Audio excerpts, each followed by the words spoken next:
Alright guys, welcome to the live stream. For those of you asking, what am I building? I'm building a accounting software for business owners that will allow you to generate profit loss statements in minutes, okay? For years worth of transactions. That's what we're building, and we're trying to make it really cheap. Another thing is I do talk on these streams, just not all the time, because that's another question I keep getting in the chat. Do you talk? I do talk, but most of the time I'm kind of just working because I can't do both. And this is more just of a documentation of just what I'm doing. It's not really like content per se. It's just more like building an archive of the process. Okay. And one of the things that I recently learned, I've just been reflecting back on some of my past experiences with building and designing products and works. I'm constantly running into things that are not ideal in the product, and they're not pressing either, so they can be ignored and just be launched. um and I see that, you know, I come from a background in architecture design. I went to architecture school and I worked in the field for a while, and in school I had these really great ideas that were so ambitious and so like different and actually like real in their uniqueness. And you know, the professors would love it. They're like, "Yeah, it's a great idea. Everything is a great idea." And I would work really, really hard to launch. Because in architecture, they'll give you. It's probably one of the hardest programs out there. I think it's side by side with medicine. My brother was a doctor, and he used to see how I would work, and he's like, "Wow, this your course is harder than mine." But every time okay, so it doesn't matter how good you are, it just takes a long time to finish whatever design. They give you 4 months to do everything, to complete an entire design in 4 months, and it has to be good enough that it can be built. Now, no one's gonna build it, obviously, but it has to be that good in 4 months, and you're solo. Whereas, you know, when you actually go into the industry, you realize most architects spend a year designing something until it's perfect. So you can see why it's so hard. And I remember I would have these great ideas, and my biggest flaw was that deadlines come, final deadline, and then have an incomplete design.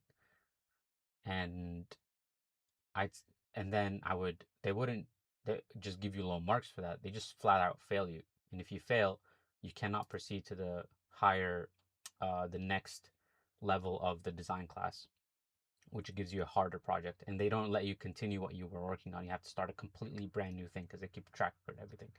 Meanwhile, I see another guy who did something way simpler, way more realistic, way more like just anyone could have finished. He gets a low grade, but they still pass him, and he actually gets to move to the next step and start a new design, have another swing uh, of an attempt to make it something better. So he knew his limitations and he stuck to them. And while it didn't give him the best grade, at least he actually got to move forward. Meanwhile, I had to repeat that class. And that happened to me 3 times. Okay, so they're really stressed on having it completed. They don't care about how perfect it is. They just need it to be done. And so long story short, a few days ago I read something from The Creative Act by Rick Rubin, and he was saying how artists and musicians and whatever tend to struggle with releasing a piece of work when they are fixated on perfection. And that fixation comes from believing that this song or this work is your life's work.